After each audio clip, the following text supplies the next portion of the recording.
With artistic text tool, you can easily add title on your photograph in Affinity Photo.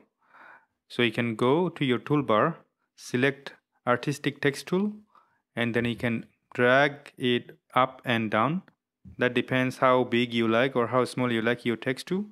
And then you write, for example, a tiny bird.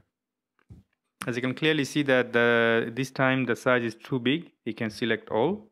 You can go to the size of your desire and then make it big or small as much as you prefer.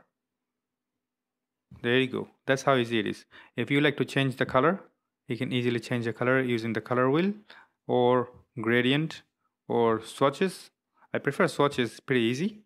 You can go to the color and select any color you like. At this case, I prefer something that stands out.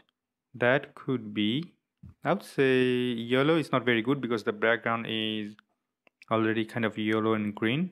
So I would go for red. It stands out quite well.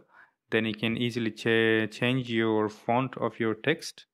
Something nice and beautiful like that. That's how easy it is to add text on your photo or add title on your photo by using Affinity Photo.